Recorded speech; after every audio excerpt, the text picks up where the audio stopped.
दोस्तों, सबसे पहले मैं एक नौजवान होने के नाते भारतीय राष्ट्रीय कांग्रेस की जो मौजूदा स्टीयरिंग कमेटी है उसने जो संविधान में एक संशोधन किया है कि पार्टी प्रतिनिधित्व में हर एक स्तर पर 50 वर्ष से कम उम्र के व्यक्ति को 50% तक सीट जो आरक्षित किया गया है, मैं इस देश के नौजवानों के बिहाफ पर भारतीय राष्ट्रीय कांग्रेस को कोटि कोटि धन्यवाद करना चाहता हूं। दोस्तों, मैं समझता हूं कि ये एक महत्वपूर्ण रेजोल्यूशन है। महत्वपूर्ण रेजोल्यूशन इसलिए है कि आप सब जानते हैं कि भारत दुनिया का सबसे नौजवान देश है। दुनिया का हर 5वां नौजवान कोई ना कोई भारतीय है। ऐसे वक्त में देश की दशा क्या होगी, देश की राजनीति क्या होगी, समाज का स्वरूप क्या होगा और हमारे आने वाले भविष्य का मुस्तकबिल क्या होगा, इसको इस देश का नौजवान तय करेंगे। कांग्रेस पार्टी ने इस बदलाव को महसूस किया है, उसके लिए हम अपने वरिष्ठ नेतृत्व को बहुत बहुत धन्यवाद देना चाहते हैं। दोस्तों, आज जब रायपुर में देश की सबसे पुरानी पार्टी उसका 50वां महाधिवेशन हो रहा है, तो हमारे सामने कुछ महत्वपूर्ण सवाल हैं और उन्हीं महत्वपूर्ण सवालों पर चर्चा करने के लिए यह हमारा डिस्कशन हो रहा है, यह प्लेनरी सेशन हो रहा है। और यहां मैं आपके बीच मौजूद हूं हमारे देश के इकोनॉमिक, आर्थिक और राजनीतिक रेजोल्यूशन क्या होना चाहिए उसके संबंध में कुछ बातें रखने के लिए। सबसे पहली बात तो हमको यह समझना चाहिए, देश की अर्थव्यवस्था देश के लोगों को नजरअंदाज करके नहीं चल सकती है। कोई भी ऐसी आर्थिक नीति जिसमें देश के लोगों को नजरअंदाज किया गया है, वो आर्थिक नीति देश की आर्थिक नीति नहीं हो सकती है। और आज हम जिस मोड़ पर खड़े हैं, हम देख रहे हैं कि नारा देश का लगाया जाता है, नाम देश का लिया जाता है और तिजोरियां दोस्त की भरी जाती है। ऐसी आर्थिक नीतियां आज इस देश के अंदर लाई जा रही है।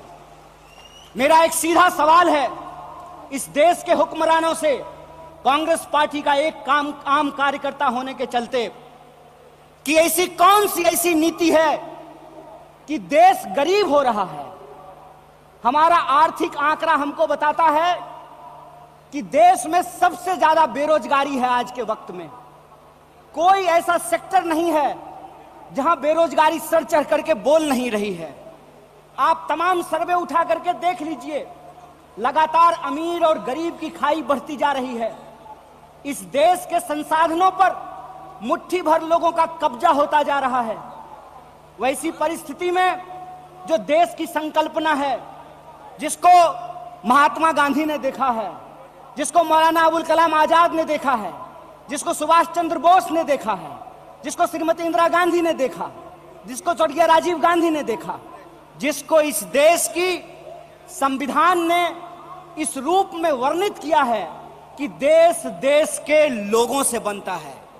जब देश देश के लोगों से बनता है तो आप मुझे बताइए कि देश कैसे गरीब हो रहा है और देश के 2-4 पूंजीपति कैसे अमीर हो रहे हैं। यह कौन सी ऐसी जादू की छड़ी है जो मौजूदा सरकार चला रही है।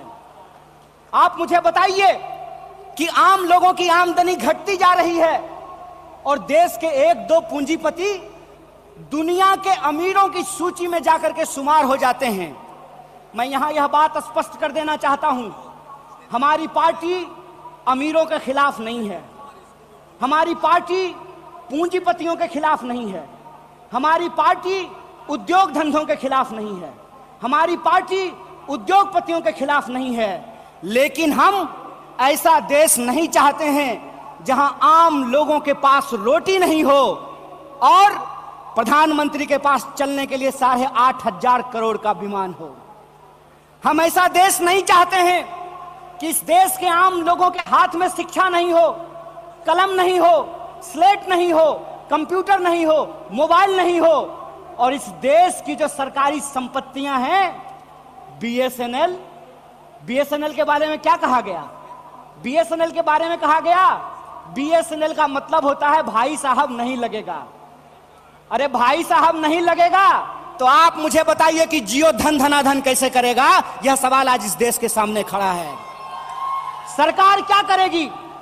यह सवाल मैं पूछना चाहता हूं इस देश के नीति निर्माताओं से कि अगर एयर इंडिया नहीं होगा, जब देश में नहीं होगा एयर इंडिया, तो आप बताइए क्या करेंगे ज्योतिरादित्य सिंधिया? जब एयर इंडिया नहीं होगा, जब रेलवे नहीं होगा, जब बीएसएनएल नहीं होगा, तो मैं कहता हूं कि इस देश में मंत्री की क्या जरूरत है? जब देश में जनता नहीं होगी तो फिर इस देश में सरकार की क्या जरूरत है? जब देश में स्कूल नहीं होगा, अस्पताल नहीं होंगे, सड़कें नहीं होंगी, तो आप मुझे बताइए कि फिर संसद की क्या जरूरत है? इस देश की जो पूरी की पूरी संकल्पना है, उस संकल्पना को आज एक बार फिर से कांग्रेस के राष्ट्रीय महाधिवेशन में पुनर्विचारित करने की जरूरत है। देश का मतलब होता है देश में रहने वाले लोग। डीडी नेशनल पर एक कार्यक्रम आया करता था, नेहरू जी की किताब है डिस्कवरी ऑफ इंडिया।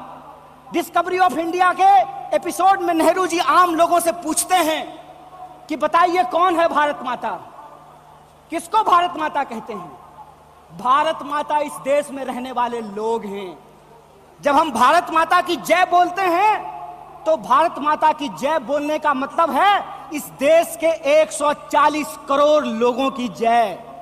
और 140 करोड़ लोगों की जय का मतलब है कि 140 करोड़ लोगों के हाथ में पढ़ाई हो, 140 करोड़ लोगों के हाथ में काम हो, 140 करोड़ लोगों के लिए रोजगार की व्यवस्था हो, 140 करोड़ लोगों के लिए इलाज की व्यवस्था हो, 140 करोड़ लोगों के लिए चलने के लिए सड़कें हो, गाड़ियां हो, रेलवे हो, हवाई जहाज हो।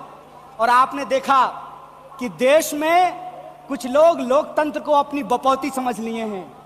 अभी जब मैं हवाई जहाज की बात कर रहा था तो मुझे दिल्ली एयरपोर्ट याद आ गया। दिल्ली एयरपोर्ट पे भारी जो है सिक्योरिटी फोर्स आई थी हमारे एक नेता को गिरफ्तार करने के लिए। तो मैं दिल्ली में बैठे हुए हुक्मरानों को इस महाधिवेशन के माध्यम से कहना चाहता हूं, आपको मालूम नहीं है भारतीय राष्ट्रीय कांग्रेस का इतिहास। आपके पुरखों ने जिन अंग्रेजों की चापलूसी की थी, उन अंग्रेजों से लड़ करके हमने इस देश को आजादी दिलाई। इस बात को याद रखिएगा।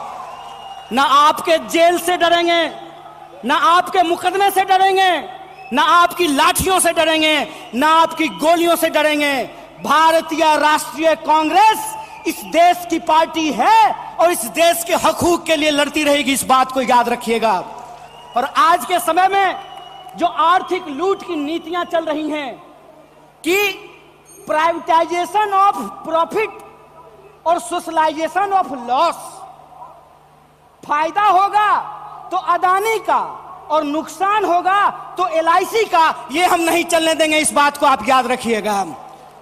फायदा होगा तो प्रधानमंत्री जी के दोस्त का और नुकसान होगा तो इस देश के आम लोगों का पैसा जो एसबीआई में पड़ा हुआ है उसका, ये हम नहीं चलने देंगे। इस बात को याद रखिएगा। इसीलिए हमारा पॉलिटिकल और इकोनॉमिक रेजोल्यूशन ये है कि भारतीय राष्ट्रीय कांग्रेस इंडियन कॉन्स्टिट्यूशन का सेफ गार्ड है। हम इंडियन कॉन्स्टिट्यूशन के पहरेदार हैं, हम इंडियन कॉन्स्टिट्यूशन के असली चौकीदार हैं। इस बात को याद रखिएगा। और इंडियन कॉन्स्टिट्यूशन इस बात को रिजॉल्व करता है, we the people of India.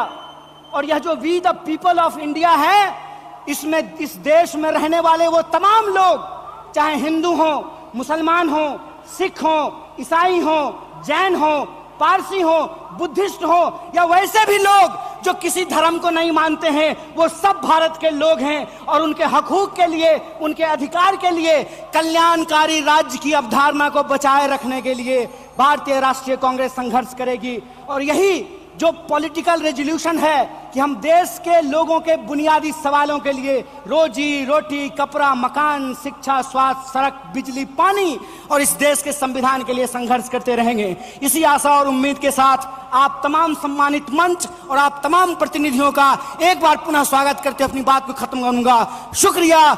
इनकलाब जिंदाबाद। जय हिंद, जय भारत, जय कांग्रेस।